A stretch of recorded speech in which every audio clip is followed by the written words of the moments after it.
Boa noite, sejam todos bem-vindos a mais uma live do Papo de Quinta. Eu sou a Juliana, apresentadora aqui do Instituto Distonia, e é com muito prazer que eu começo mais uma live.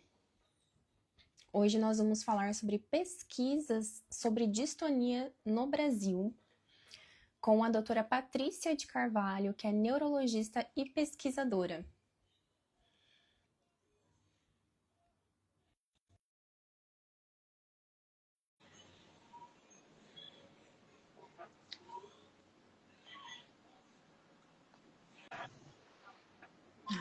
Oi, boa noite. Boa noite, doutora Patrícia, tudo bem? Tudo bem? Vocês estão me escutando bem? Tô sim. Você tá me ouvindo também? Estou sim. Ai, que bom. Seja bem-vinda, doutora Patrícia. Um prazer falar com você. O prazer é todo meu. Agradeço pelo convite de vocês, da Nilde, de todo o pessoal do Instituto. É um prazer estar aqui conversando. Que bom. E a gente estava ansiosa para trazer você, para você falar sobre, então, a sua pesquisa, né, sobre distonia no Brasil. Queria que você começasse se apresentando enquanto o nosso público está entrando e para Tá, eles conhecerem um pouco mais sobre você. tá certo. Bom, eu sou a Patrícia Guiar, eu sou neurologista de formação, médica formada pela USP, fiz minha pós-graduação em neurociências, né, neurologia e neurociências pela Unifesp, com um período doutorado sanduíche também nos Estados Unidos. Hoje eu trabalho como neurologista, né, atendendo pacientes, sou médica do corpo clínico do Hospital Israelita Albert Einstein e também sou pesquisadora dessa mesma instituição, do Instituto Israelita de Ensino e Pesquisa, e orientadora da pós-graduação, né, até recentemente da Unifesp, agora exclusivamente no Einstein, eu faço pesquisa na área de neurociências. E eu queria que você contasse, então, doutora Patrícia, um pouco da sua pesquisa. Ela foi feita em 2001 na área de genética sobre mutações em distonia, é isso? Isso. Essa foi uma pesquisa que eu fiz no meu doutorado. Na época, a área de genética estava começando. Em 1997, a doutora Laurie Ozilius ela tinha descoberto o primeiro gene de formas de distonia pura, né? Na época era chamado de YT1, hoje a gente chama o gene de TOR1A. Era muito incipiente, o genoma ainda não havia sido sequenciado, então era um trabalho árduo que às vezes demorava mais de uma década para a gente conseguir é, assim, descobrir um gene. E eu já queria estudar genética, entrei em contato com ela, e ela me aceitou para fazer o doutorado sanduíche, foi o doutorado pela Unifesp, mas com o período sanduíche eu fui para o laboratório dela, começar a estudar a distonia com a pequena amostra de brasileiros, né, do nosso ambulatório na Unifesp, que a gente queria investigar causas genéticas de mutações. Era muito pouco conhecida na época. E lá eu fiquei estudando, primeiramente, esse gene, né, o TOR1A, que na época a gente chamava de DYT1, em brasileiros. Depois eu acabei me envolvendo com uma série de outros projetos no laboratório também, porque ela era e ainda é a maior autoridade em genética, então tinha muita coisa lá para ser desvendada. E foi uma época bem, bem interessante. A gente trabalhou bastante, descobriu bastante coisa nessa época. E o que mais te marcou nessa época e com essas descobertas? Olha, o que assim me deu mais prazer foi poder participar da descoberta de um gene relacionado à distonia. Na época havia algumas famílias no laboratório, já havia mais de uma década que o DNA dessas pessoas estavam lá, e o estudo estava meio que parado em um certo ponto e não tinha evoluído. E ela me perguntou, né, eu já tinha terminado meu trabalho de doutorado, estava envolvida em outras pesquisas lá de outros genes. Ela falou: você não quer estudar essas famílias, ver se a gente descobre esse gene? E acabei descobrindo, né, eu estava às vésperas de voltar para o Brasil, né, faltava uma semana para eu voltar para o Brasil, quando veio a descoberta desse gene, eu falei, que encontrei o gene relacionado à doença, que era um trabalho árduo, a gente tinha que testar mais de 400 marcadores em mais de Nossa. 50 pessoas. E aí eu tive que voltar para o Brasil, né, para conseguir autorização para voltar novamente para lá para concluir essa pesquisa. Então foi uma condição rara, distonia parkinsonismo de início rápido, Mas foi muito importante porque até não muito tempo atrás, algumas dessas pessoas eram diagnosticadas como tendo doenças psiquiátricas, porque essa forma de distonia, ela pode se instalar em horas ou dias, e muitas vezes relacionada a um estresse, ou a pessoa, tanto estresse físico quanto estresse emocional, então muitas pessoas achavam que era uma doença psiquiátrica, e a gente conseguiu comprovar pela primeira vez o envolvimento desse gene, que é um gene muito importante, ele participa da bomba de sódio e potássio, que é uma das estruturas mais importantes da nossa célula. Apesar de ser rara, hoje esse gene também está relacionado a uma série de outras doenças. Então, foi um marco importante para as distonias, né, e também na minha área de pesquisa, na minha carreira de pesquisadora, acho que foi uma das coisas que mais me deu prazer, assim, em conseguir contribuir. Nossa, eu imagino.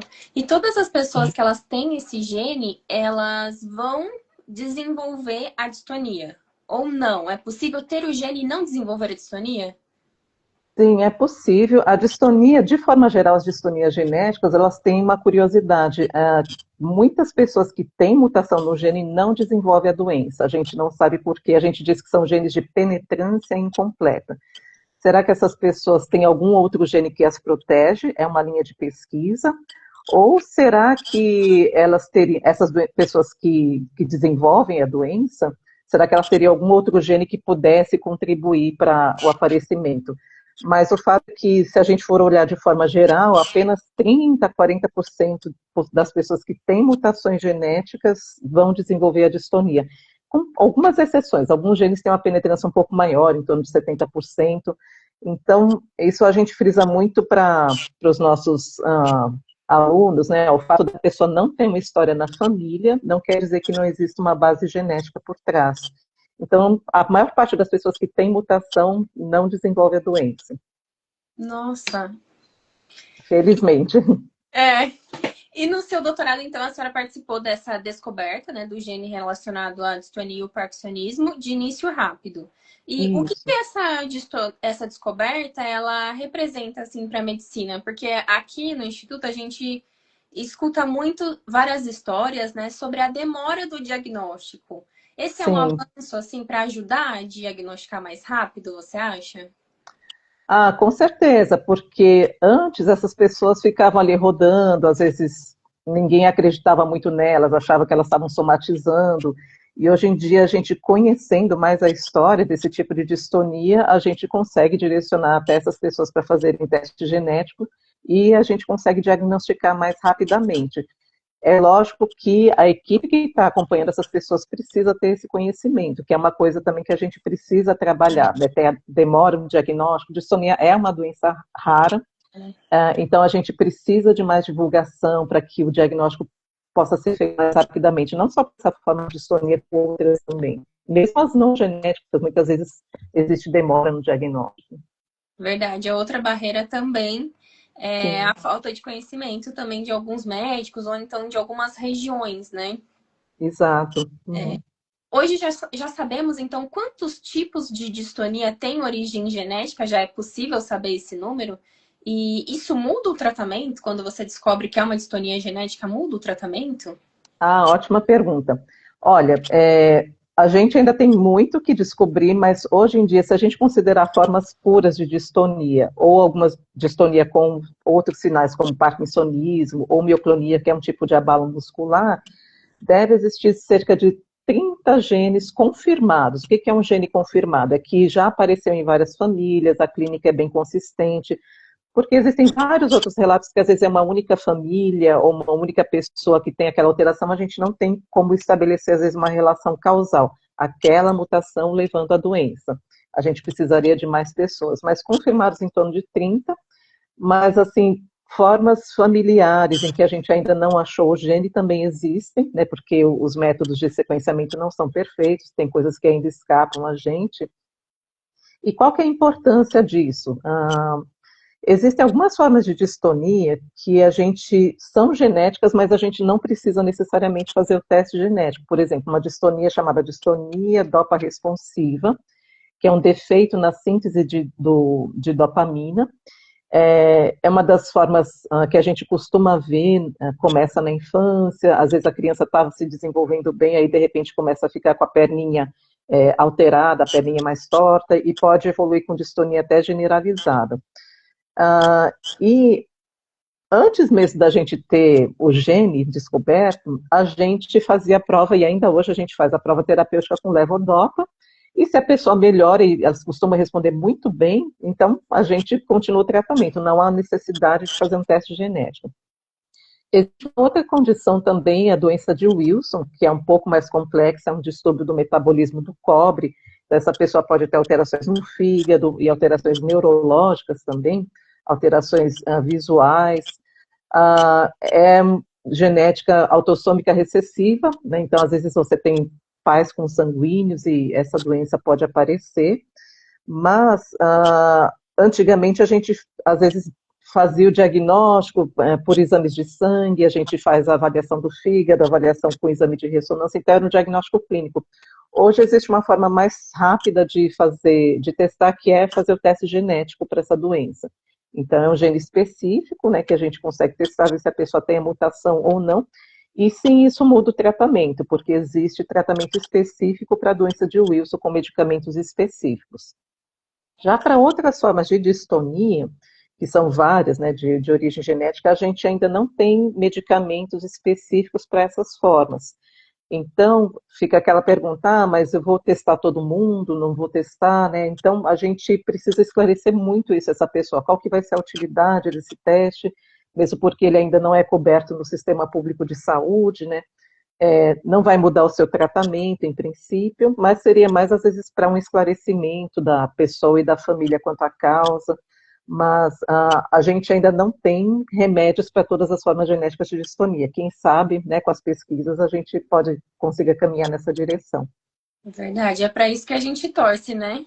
Exato. Uhum. Você disse 30 genes, seriam 30 tipos de distonia que hoje já existem.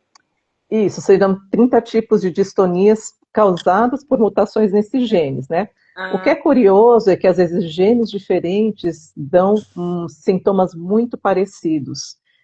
Então, por isso que, às vezes, na clínica é difícil a gente olhar para um paciente e dizer ele tem mutação nesse gene, ou ele tem mutação naquele gene, a não ser que tenha, por exemplo, como é a doença de Wilson, tem outras alterações clínicas muito características, a gente já consegue falar, mesmo antes de fazer o teste genético.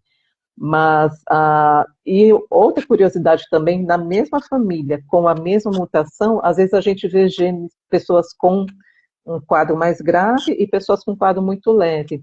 Então, existe isso que a gente chama de heterogeneidade genética, a mesma mutação dando quadros diferentes em pessoas diferentes, e aí também fica a pergunta, por que que uma pessoa tem um quadro mais leve que a outra? Tem uma variabilidade genética que certamente deve contribuir com isso. Nossa, é muita coisa. Uhum. E você vê, né, até mesmo quando é o mesmo gene, né? Que curioso isso, né? Exato, E é cada muito pessoa curioso. pode desenvolver de uma maneira única, né? Exato, a gente tinha, por exemplo, famílias que tinham mutação no gene TOR1A, né, que é o DYT1, uma das pessoas com distonia muito grave, distonia generalizada, e o irmão só com uma pequena distonia, assim, a gente chama de cãibra do escrivão, né, aquela distonia da escrita.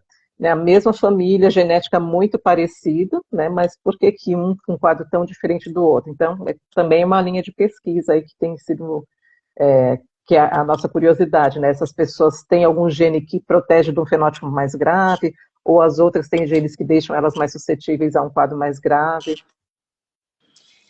E existe alguma coisa que, para quem está em dúvida, será que eu faço um exame genético? Será que eu não faço? Existe um perfil de paciente, assim? Qual momento é indicado fazer esse exame? Tá.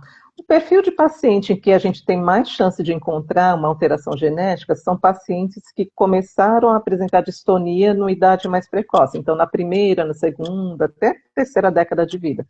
Então a gente vê quanto mais cedo começa a doença, maior a chance de ter uma causa genética por trás. E obviamente pessoas que têm história na família, mas como a gente já viu em distonia, nem sempre isso acontece, né? Tem muitas pessoas que às vezes não têm familiares, mas têm mutação, e esses familiares também podem ter mutação. Mas o perfil são pacientes mais jovens, e agora quer dizer que o adulto, aquele que começa com distonia aos 40, 50 anos, não tem alteração genética? Não, tá? Isso é uma menor chance da gente encontrar, mas existe chance de ser genético também. Então, sempre que a pessoa pensa em fazer um teste genético, isso independente da doença, não só para as distonias, a primeira coisa que tem que ser feita é um aconselhamento genético. O que é o aconselhamento genético? Você explicar para a pessoa o que é aquele teste, quais as limitações daquele teste, né, que nenhum teste é 100%, e o que essa informação pode trazer de benefício para o paciente e para a família dele, porque lembrando, a gente está falando de genética, o resultado do teste dessa pessoa pode ter implicações para os pais ou para os filhos, né? Então, e nem sempre todo mundo da família quer saber o resultado, né? Tem várias questões nesse sentido. Então, primeira coisa, aconselhar. Bom, o que essa informação vai te beneficiar? Lógico que é um direito da pessoa querer saber se ela tem ou não essa alteração. Tem algum remédio específico, né? Cada doença de Wilson temos um remédio específico. Seria interessante, às vezes, testar outros membros da família em risco que ainda são pouco sintomáticos ou até assintomáticos. Será que elas têm essa mutação? Até para um planejamento familiar também. Então, em suma, é um direito da pessoa querer ser testada ou não querer ser testada, mas ela precisa ter isso muito claro. Então, a primeira parte de uma avaliação, a gente nunca sai pedindo o teste de cara, né? A não ser que a pessoa já tenha muita informação, já esteja convicta, não, quero fazer, sei quais são os benefícios que eu posso obter, e muitas vezes não vai ter um benefício em termos de conduta, vai mudar a terapia que a gente oferece a ela, mas ela quer saber para esclarecimento mesmo. Sim. Eu estava lendo aqui o comentário da Nilde. Se quiser, estou à disposição, doutora. Pode me pesquisar todinho. Oba! Vamos lá, Nilde. Já tá na minha lista aqui. Obrigada. A Nilde, e traz mais gente também. A Nilde, ela tem a distonia cervical e eu escutei, né? A doutora me corrija se eu estiver errado. Não, claro. Mas que a dela seria idiopática, né? Quando não tem uma razão, assim, né? Sim. Então, não tem uma explicação de onde vem. Seria isso? Isso, a gente classifica a distonia de várias formas. A classificação idiopática é quanto à origem. Idiopática, na verdade, é um grande rótulo para a nossa ignorância, né? Por quê? Eu posso ter uma distonia porque eu tive um trauma, às vezes a pessoa teve um AVC, ou às vezes a pessoa tomou um medicamento que dá distonia, então são coisas que a gente consegue identificar que causa distonia. Mas muitas pessoas não têm nenhuma lesão estrutural visível no cérebro, não tem história de uso de medicamentos, nem de traumas que pudessem causar distonia, então a gente chama essas pessoas de idiopática. Na classificação antiga, né, idiopática, às vezes quando a gente descobria, poderia ser genética, né, então muitas pessoas que eram tidas como idiopática depois passaram a ser chamadas de distonia de origem genética, essas coisas se misturam um pouco. Hoje em dia, para dizer que é genético, a gente tem que ter a confirmação do gene, né, mas a NILD, né, como muitas pessoas que a gente conhece, tem o que a gente chama de distonia idiopática. Por que acontece? Não tem nenhuma lesão no parênquima visível, mas a gente sabe que existe uma alteração da sinalização cerebral, neurofisiológica, que leva a esses movimentos involuntários. E nesses casos, doutora, é possível, daqui a um tempo, em alguma pesquisa, descobrir a causa deles, a origem deles também? A gente espera que sim, né? Sim, né? Será que um dia a gente para com esse termo, Exato, consegue eliminar esse termo idiopático, né? E trazer todos... É o que a gente gostaria, cada vez menos pessoas dentro desse grupo idiopático aí. Eu acho que ainda a gente tem muita coisa para descobrir do ponto de vista da base molecular genética, tem genes que ainda não foram descobertos e certamente estão por aí, né? Sim. Mas por ser uma condição rara, não é algo que a gente consiga juntar um monte de pessoa com exatamente o mesmo perfil para a gente fazer essas descobertas mais rapidamente. Mas a distonia, assim, a meu ver, né, agora falando como neurologista, para mim é a condição mais complexa do sistema nervoso central. É muito mais difícil da gente delimitar o que está acontecendo com a rede do que quando a gente tem, por exemplo, uma doença de Parkinson, que o processo neurodegenerativo, por mais que a gente ainda não tenha uma cura, a gente tem uma boa ideia do que está acontecendo, uma doença de Alzheimer. A distonia, ela dá um nó na cabeça de todo mundo, porque um paciente, às vezes, tem um perfil muito diferente do outro, né? E você olha a imagem do cérebro, ninguém tem lesão, e por que isso está acontecendo? Então, acho que para mim é a doença mais complexa que tem do sistema nervoso, de longe, assim. Sim, a Antônia mandou aqui, né, nos comentários. Eu tenho Uhum. distonia, o meu filho tem 27 anos, ele é perfeito. Será que ele precisa fazer o teste? Quando a mãe ou o pai Ah, tem distonia, uhum. é interessante os filhos fazerem esse teste? Ah, ótima pergunta. Não necessariamente, tá? Porque se você, a não ser que você, vamos supor, duas condições. Uma pessoa que tem distonia e já tem um diagnóstico genético, de que ela tem uma mutação genética, e eventualmente, às vezes, esses descendentes ou esses irmãos vão querer saber se eles têm ou não aquela mutação também. Então, aí, por isso que a gente fala, bom, vamos fazer o aconselhamento genético, o que que essa informação vai trazer para você? Vai te aliviar? Vai trazer angústia? A gente tem que levar em consideração os aspectos psicológicos também. Tem um tratamento, tá? Então, nesse caso, ó, temos um tratamento, seria interessante fazer. Na maioria dos casos das idiopáticas, a gente ainda não tem um tratamento específico, então a gente não aconselha, em princípio, fazer o teste genético. Mas se a pessoa quiser optar por fazer, a gente vai explicar para ela, olha, existe uma chance grande da gente não encontrar nada, e se encontrar também não quer dizer que você vai ter a doença. A gente tem que lembrar que a distonia, os genes têm uma penetrância pequena, né? Mas, então, a primeira coisa mais importante é fazer o aconselhamento genético, mas de cara assim, respondendo a pergunta dela mais diretamente, não, a gente não vê essa necessidade de pedir nesse caso, a não ser que a pessoa queira mesmo. Entendi. Porque não existe hoje um tratamento também preventivo ou que atrase, né? Caso os filhos ou netos venham a desenvolver, não existe um tratamento preventivo, digamos assim, né? Isso ainda não, porque se existisse, seria muito interessante a gente testar todas as pessoas em risco e conseguir chegar antes da doença, né? Que é isso que a gente gostaria de ter, não só para distonia, mas também para outras doenças neurodegenerativas, né? Como Parkinson, etc. Mas ainda não existe. Então, por isso que a gente tem que deixar isso muito claro, o que que vai mudar na vida dessa pessoa.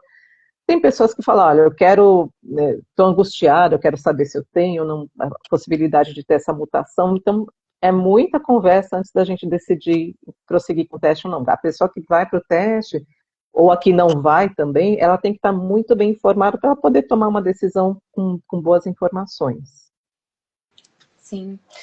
A doutora esteve nos Estados Unidos, então, fazendo esse estudo. E lá essa pesquisa ela revelou alguma diferença da distonia dos brasileiros com de fora? Existe uma diferença ou não? Ah, boa pergunta também. Em princípio, não, a gente não viu naquela época. O perfil do brasileiro é parecido com o perfil que a gente encontra em outras partes do mundo, a não ser, por exemplo, tem etnias muito específicas, como os judeus Ashkenazim, que eles têm mutação no TOR1A é muito mais prevalente nessa população do que em outras. Tem um grupo mais geneticamente fechado, que é o grupo dos menonitas, que tem muita prevalência de mutação no gene chamado TAP1, que é o antigo DY6. Então, são comunidades menos miscigenadas, né? Então tem prevalências maiores de alguns tipos de genes. Nós, aqui no Brasil, né, também é uma população bastante miscigenada, então a gente se assemelha muito à população mundial geral, né? E quando a gente estudou isso também aqui no Brasil, a gente viu que um ou outro gene era um pouquinho diferente, mas não era uma coisa super marcante de diferença da população mundial. Entendi. E hoje você acha que qual é o maior desafio da distonia no estudo, na pesquisa, dos Uhum. brasileiros com distonia? Dos brasileiros, Isso. especificamente, tá? Olha, eu acho que a gente precisa engajar mais. Tem vários desafios aqui, né? No nosso país, né, sempre obter aumento para pesquisa. No estado de São Paulo, a gente vive numa certa, não é que é fácil obter, mas a gente vive numa certa ilha aqui de fomento em relação a outros estados, que às vezes não tem tanto dinheiro colocado em pesquisa. É pesquisa básica, é pesquisa cara, então o primeiro desafio é o fomento, a gente conseguir fomento de pesquisa. Outro, formar redes multicêntricas para que a gente possa estudar. É uma doença rara, então não adianta muito cada um ficar dentro do seu laboratório estudando um grupo de pessoas. A gente precisa juntar esforços para conseguir traçar esse perfil Essa foi uma das coisas que eu quis fazer quando a gente organizou a Rede Brasileira para o Estudo de Distonias.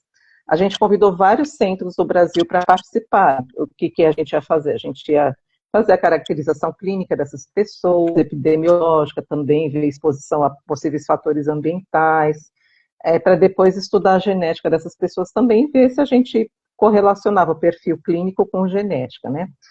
A gente sabe da dificuldade de fazer pesquisa no Brasil, mesmo nas grandes universidades em que a gente tem ambulatórios especializados, é uma correria, o pessoal tem que dar conta de atender todo mundo, né? Então não é fácil, e no Brasil a gente não tem, como às vezes a gente tem em outros países, tempo dedicado exclusivamente à pesquisa. É uma coisa comum, por exemplo, médicos nos Estados Unidos terem meses do ano dedicados exclusivamente à pesquisa. Então, é muito mais fácil você fazer pesquisa dessa forma.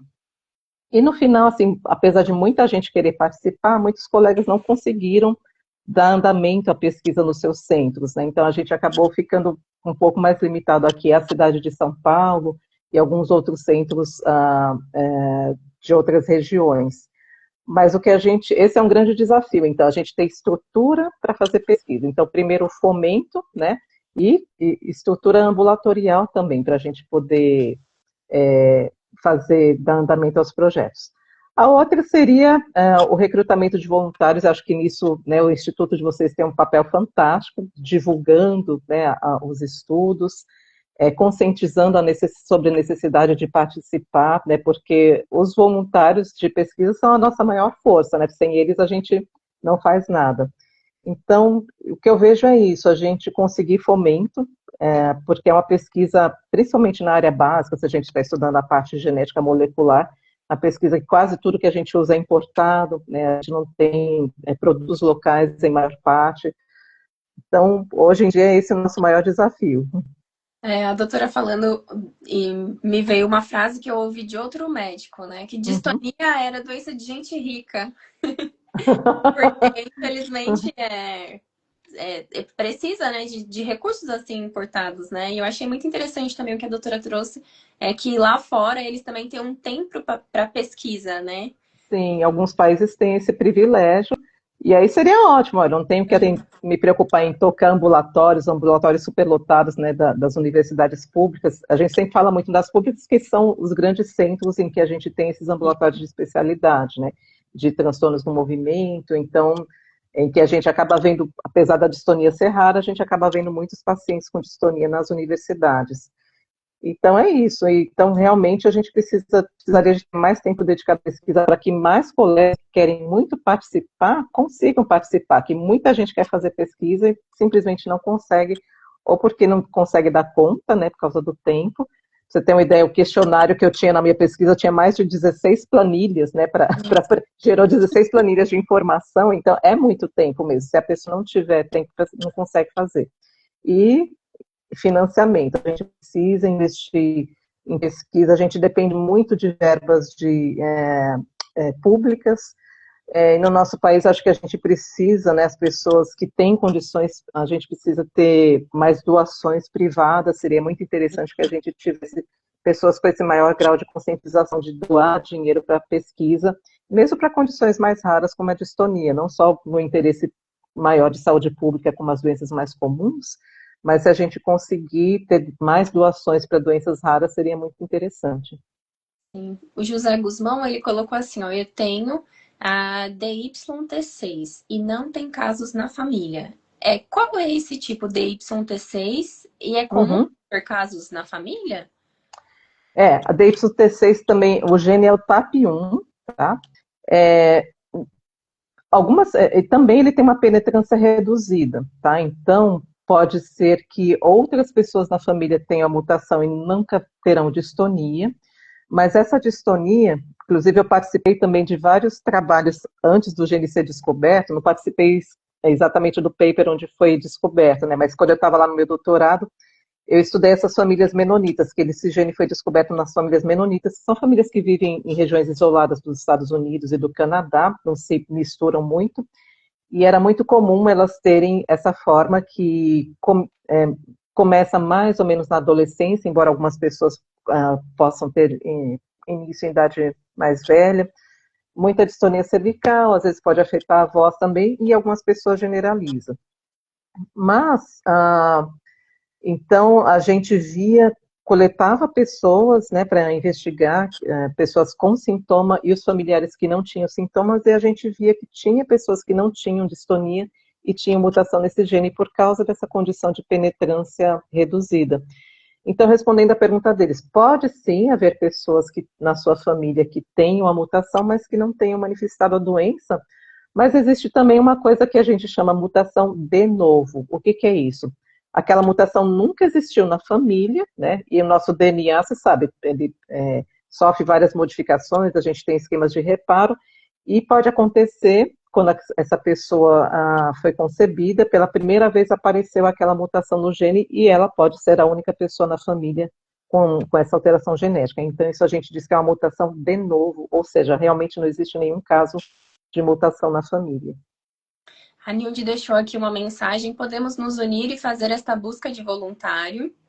E depois ela deixou também que a nossa plataforma está quase pronta para fazer essa captação. Então, que maravilha! No nosso site nós vamos ter uma aba. Uhum. A pessoa pode se inscrever ali, o tipo dela de distonia, e a gente ficar, ter esse cadastro das pessoas. Sim, esse registro é muito bom. Uhum. Tem vários centros que estão se organizando nesse sentido. Tem um grupo chamado de Estonia Coalition, que quem organiza mais é o pessoal lá de Atlanta, o Dr. Haida Dina. Então, vários grupos, eles estão tentando criar, já criaram, né, uma plataforma em que as pessoas possam também se cadastrar, e exatamente para isso, né, para a gente ter um perfil de pessoas, de repente aparecer um ensaio clínico, um medicamento novo, né, quem são as pessoas que potencialmente poderiam entrar nesse estudo. Então, e antes a gente não tinha essa informação, as pessoas ficavam cada um, né, com o seu, na sua clínica, no seu ambulatório, no seu hospital, não se conversavam, uma não sabia da existência da outra. Então, essa iniciativa de vocês é fantástica, é super importante para que a gente tenha essa base de dados aqui no Brasil também. Obrigada. Em breve nós vamos divulgar, doutora. Eu que agradeço, ótimo. E a doutora fez um estudo também com os músicos. Queria que você contasse um pouquinho como foi. Tá certo. Esse estudo, quem fez foi a doutora Rita Moura. Ela é uma fisioterapeuta, ela é música também.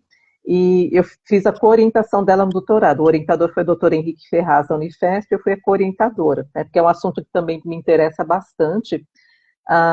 Então, só para quem não sabe ainda sobre distonia do músico, falando rapidamente. A distonia do músico, normalmente, é uma distonia que aparece em músicos de alta performance, então gente que estuda muito, gente que treina muito.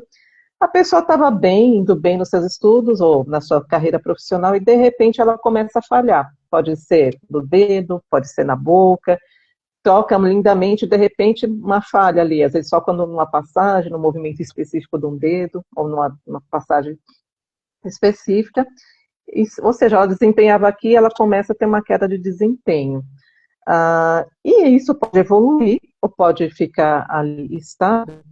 E a gente sabe, né, por alguns estudos básicos também de neuroimagem, que isso é uma alteração da plasticidade cerebral. A gente, no nosso cérebro, a gente tem uma representação de nosso corpo, né, tanto a área motora quanto a área sensitiva, que a gente chama de homúnculo, né? E, por exemplo, eu tenho representação desse dedo, todo o meu corpo é representado. E o que acontece, às vezes, no treino excessivo, é que umas áreas começam a invadir áreas que não são delas, né? Então, às vezes, por exemplo, eu quero contrair um dedo, eu acabo contraindo o outro. Eu não consigo fazer um relaxamento adequado. É bem complexo o mecanismo. Mas, então, o que a gente vê nos músicos, normalmente, o que acontece? São músicos que já têm anos de prática, músicos que às vezes têm um perfil mais obsessivo de estudo, não que todos sejam obsessivos, mas o músico ele é perfeccionista, né? Então muitas e muitas horas de estudo, então esse treino excessivo levaria a uma alteração da plasticidade cerebral com distonia como resposta. Então esse trabalho da Rita foi muito bonito e muito trabalhoso também, porque ela visitou várias orquestras no Brasil todo e escolas de música também. Então, além de ser um trabalho de levantamento epidemiológico, foi um trabalho muito interessante de conscientização, porque, por incrível que pareça, a maior parte dos músicos nunca ouviu falar de distonia, muito menos de distonia em músico. Então, o que que acontece? Vai aquele jovem que está estudando loucamente, está indo super bem, de repente começa a falhar. Aí, às vezes, o professor fala, você não está estudando o suficiente, ou ele acha que ele não está estudando o suficiente. Aí ele estuda mais e mais ainda, o problema se agrava, né? Porque, normalmente, quando você desenvolve distonia no músico, o tratamento é colocar o pé no freio, parar de tocar, o que é horrível para eles, a gente sabe, ainda mais se é uma pessoa, se é um profissional que depende daquilo para viver, precisa parar de tocar para fazer todo um retreinamento, uma desensibilização, alterar aquela a plasticidade que está afetada. Então, você estava até falando de prevenção, né? A gente estava falando de genética. De genética a gente ainda não tem, mas nessas distonias relacionadas a um treino excessivo, uma das coisas que o diagnóstico precoce pode fazer é evitar que ela se agrave. Então, muitos músicos que conseguiram diagnosticar precocemente e realmente conseguiram se engajar no tratamento, eles melhoraram e conseguem continuar performando sem distonia. Agora, vários músicos, infelizmente, não, né, que às vezes não fizeram essa parada precoce, já estavam com um quadro muito mais avançados, alguns têm que parar de trocar ou têm que adaptar de outra forma. E o que a Rita encontrou foi um perfil muito semelhante ao que a gente tem no mundo todo, em torno de 2 a 3% dos músicos desenvolvem distonia. O perfil a gente costuma mais ver do músico erudito, né? Do violão, no Brasil a gente tem muito violão clássico, violão erudito, então esse foi o grupo que ela viu que tinha mais afetado. Músicos de orquestra, principalmente, os mais afetados eram aqueles que, de metais, instrumentos de sopro, aqueles que requerem muita potência, que a gente pode desenvolver distonia na boca também ou na língua. Mas o que a gente viu também é que muitos músicos ou não quiseram responder o questionário, né, ou responderam ao questionário dizendo que havia uma queda de desempenho, mas eles não quiseram ser avaliados clinicamente, porque a Rita avaliava, a gente fazia vídeo para diagnosticar ou não. Por quê? Porque existe o estigma, existe o medo de perder o emprego, né? Então eles não quiseram se expor. Por mais sigilosa que seja a pesquisa, eles ficaram com medo de se expor. Então, a gente acha que esse número de 2% é um número subdiagnosticado, subestimado, né? A gente acha que talvez seja mais. Mas acho que a importância maior do trabalho da Rita é criar essa consciência, e acho que isso precisa ser ampliado nas escolas de música, nas orquestras. É verdade. A distonia do músculo, ela não é a da cãibra do escrivão, né? Porque pelo que você falou, a distonia do músculo pode ser dada em outros lugares também. Isso. Ela também é considerada uma distonia tarefa específica, ou seja, só aparece durante aquele movimento. E a cãibra do escrivão também é uma distonia tarefa específica, porque ela é exclusiva da escrita, né? Então, as duas podem ter alguma coisa em comum aí no que diz respeito a um treino excessivo. Mas a distonia do músculo, ela pode aparecer em qualquer parte do corpo. Então, é muito comum dedos, né, de ambas as mãos, dependendo do instrumento. Então, tem pianista, tem violinista, você tem baterista também, até nos pés ou nas mãos. Você tem também até em cantores, né, distonia de laringe, mas que só aparece quando está cantando, não aparece quando está falando. Isso que é curioso, diferente de outras formas de distonia que são de voz que são mais contínuas, né? E tem a distonia da embocadura, normalmente instrumentos que requerem muita potência muscular para projetar o som, são os que a gente mais vê entre os instrumentos de sopro. Então tem essa variabilidade, mas por quê? Que área que a pessoa está mais utilizando quando ela está tocando aquele instrumento? Nossa, é bastante coisa, né, doutora? A distonia é uma enciclopédia, né? A gente acha que fala distonia é uma coisa só, né? Mas, nossa, quantas coisas Sim, é tem muito, hoje. muito variável. Uhum. Muito variável mesmo. E hoje você também atua na área de conectividade cerebral, é isso? Isso. Explica pra gente o que seria isso, doutora? Sim, quando a gente fala em conectividade cerebral, a gente sabe, nosso cérebro é um grande circuito elétrico. A gente tem a parte anatômica, de conexões anatômicas, né, de regiões diferentes, mas a gente tem também a parte de conexões eletrofisiológicas, então aquela transmissão que vai de neurônio para neurônio, mas a gente tem também uma conectividade que foge disso, que é assim, o quanto que essa atividade aqui do meu lado do cérebro pode estar interferindo em outra que não está necessariamente conectada do ponto de vista neuroanatômico. Então, é um estudo de redes. A mesma teoria que a gente usa, por exemplo, para estudar uma rede de aeroportos, né? Qual que é o aeroporto que tem mais voos saindo deles, os chamados hubs, né? Rede social, quem que é a pessoa que se conecta com mais... Então, é o mesmo tipo de teoria dos grafos que a gente estuda para entender como essas áreas do cérebro influenciam umas às outras. Então, quando a gente, por ser de uma natureza tão complexa, a distonia, hoje em dia, já faz alguns anos que a gente tem essa convicção de que ela é um distúrbio dessas redes complexas. Não é simplesmente uma pequena alteração de que você perdeu um neurônio disparando. Então, é toda uma rede funcionando de forma anormal. Então, isso de conectividade, a gente quer saber, bom, quais são os hubs dessas redes, aquelas redes que mais se conectam com as outras, no que isso difere de pessoas que não têm distonia e quais as implicações. Tem áreas mais conectadas, áreas menos conectadas, porque a gente sabe, no fundo, que a resposta para a gente entender a neurofisiologia da distonia vai vir daí. A gente entender melhor essa base de dados. E não é algo que você, com um único exame, uma única análise, consiga entender. Então, é um estudo bem complexo. Quais exames estão dentro dessa conectividade cerebral? Tá. A gente pode estudar de várias formas, né? Nesse trabalho que a gente faz, exatamente por ter resultados tão divergentes dependendo da metodologia, eu quis estudar com 3 metodologias para ver, bom, no que elas convergem. Então, a gente estuda com neuroimagem funcional, nesse caso uma ressonância, então o paciente entra numa máquina de ressonância, tanto em repouso, sem fazer nada, e a gente também pede para ele fazer algumas tarefas motoras, por exemplo, batimento dos dedos, né, o finger tapping, e a gente vai avaliar o metabolismo cerebral durante tanto em repouso quanto durante aquelas tarefas, e ver como que essa conectividade se comporta.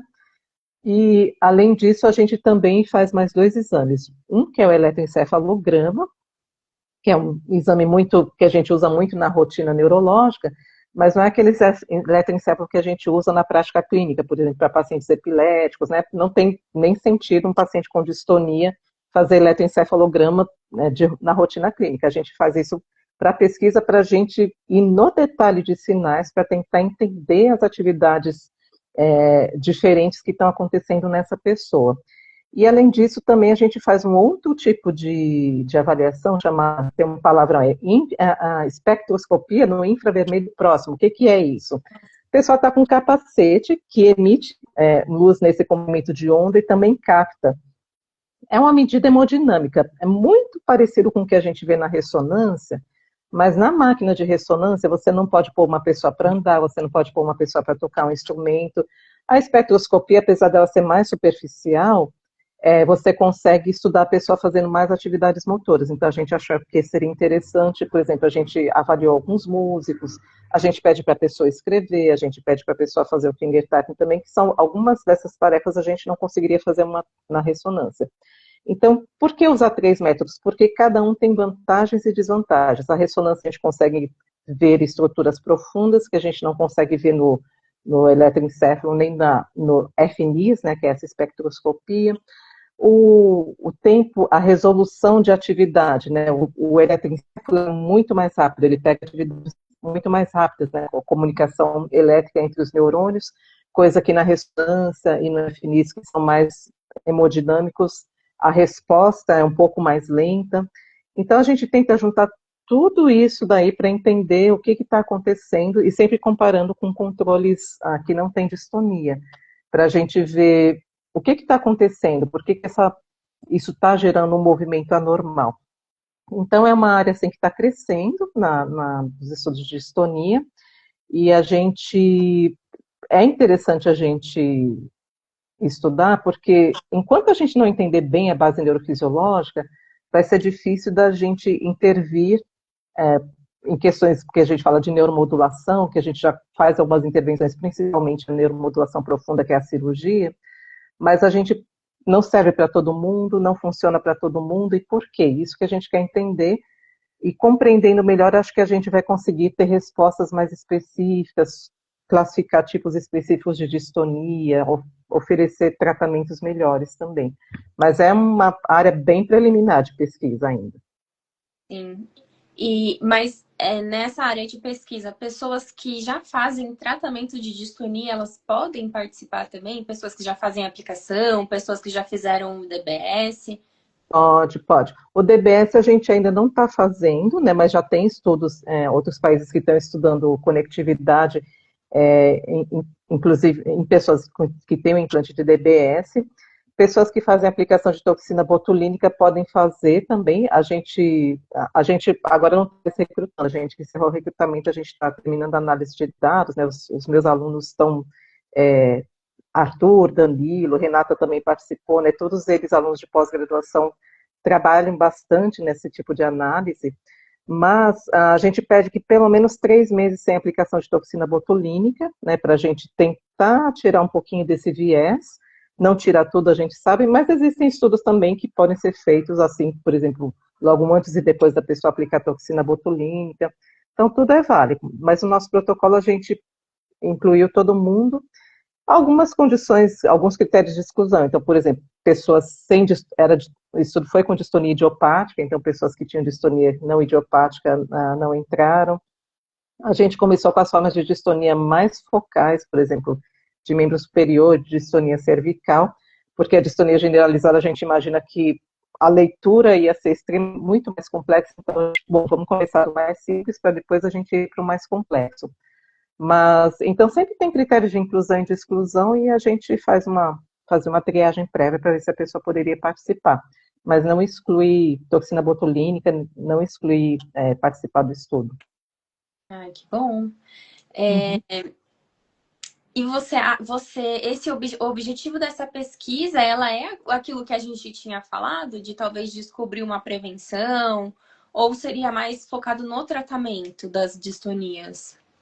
Se a gente está falando assim que nesse caso a gente estudou as pessoas já com sintomas, né? Então seria a ideia que a gente entenda melhor os mecanismos para que a gente possa oferecer uma modulação dessa alterada. Tá? Então seria mais pensando em tratamentos futuros.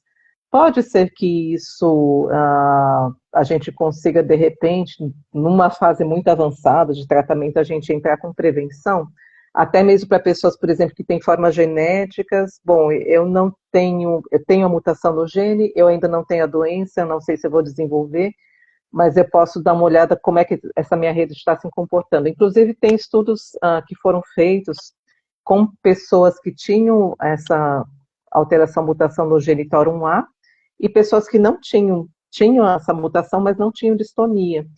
Pessoas, às vezes, da mesma família, e viram que mesmo essas pessoas sem distonia visível, elas tinham alteração de rede. Então, pode ser que se um dia a gente venha a ter um tratamento preventivo, essas pessoas também poderiam se beneficiar de forma preventiva, se a gente conseguir chegar no nível, assim, tão detalhado que a gente consiga modular esses sinais de forma mais eficaz. É um sonho, né, doutora Patrícia? E por isso a gente está usando inteligência artificial para tentar entender melhor esses sinais. Então, quem faz... A gente tem uma colaboradora na Alemanha, uma física, Caroline Alves, que ela está aplicando técnicas de inteligência artificial para estudar os sinais do eletroencefalo que a gente coletou dos pacientes. E é muito interessante porque uma pequena análise do eletroencefalo em repouso, não precisou nem da tarefa motora, esses algoritmos eles foram capazes de distinguir os 2 tipos de distonia de pessoas normais. Então, a pergunta que a gente faz, o que o aprendizado de máquina está vendo que a gente não está conseguindo ver? O que ele está ensinando para a gente?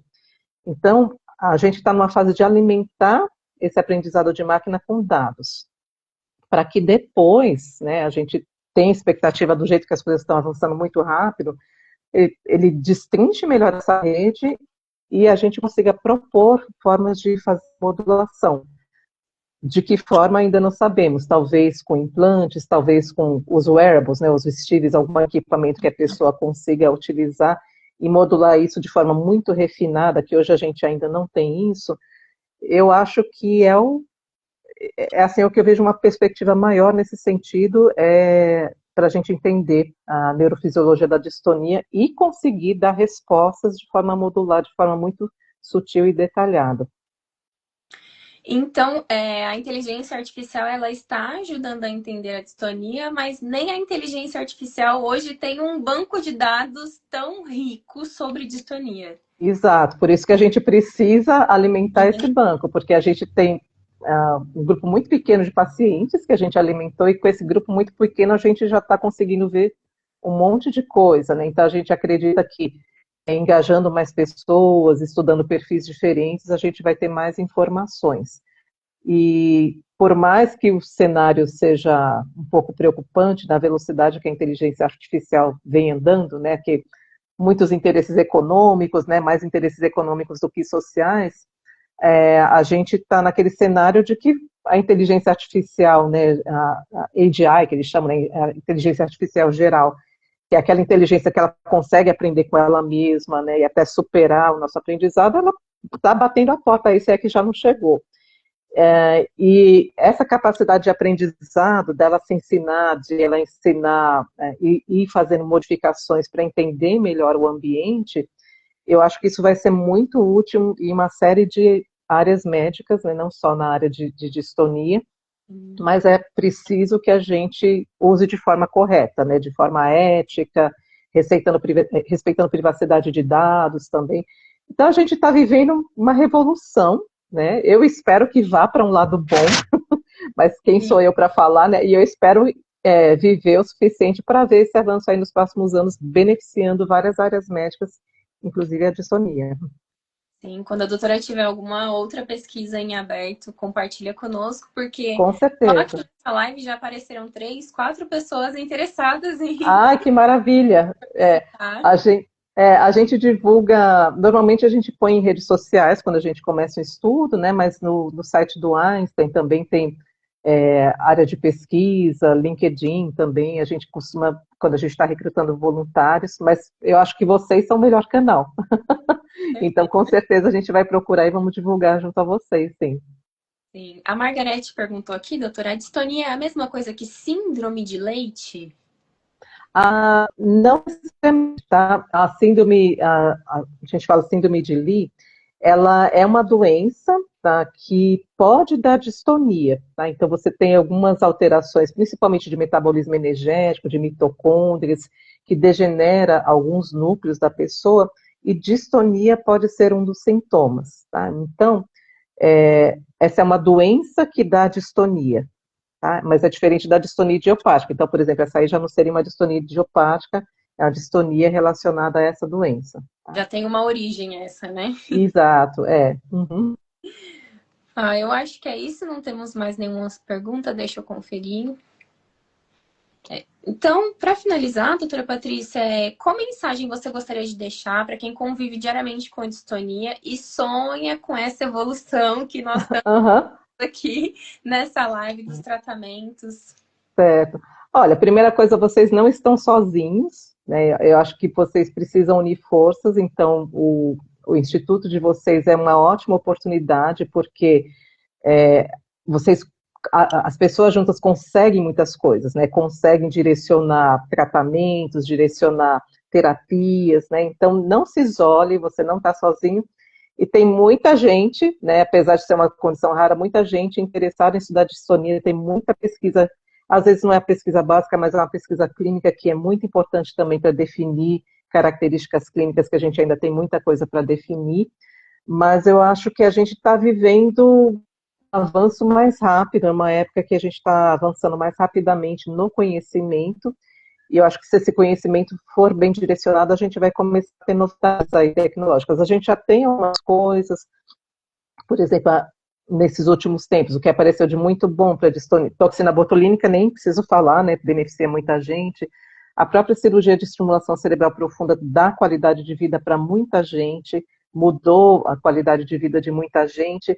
A gente sabe que não é todo mundo que responde, né? Então, vamos continuar estudando, porque nem todo mundo responde. Será que poderia responder uma outra modalidade?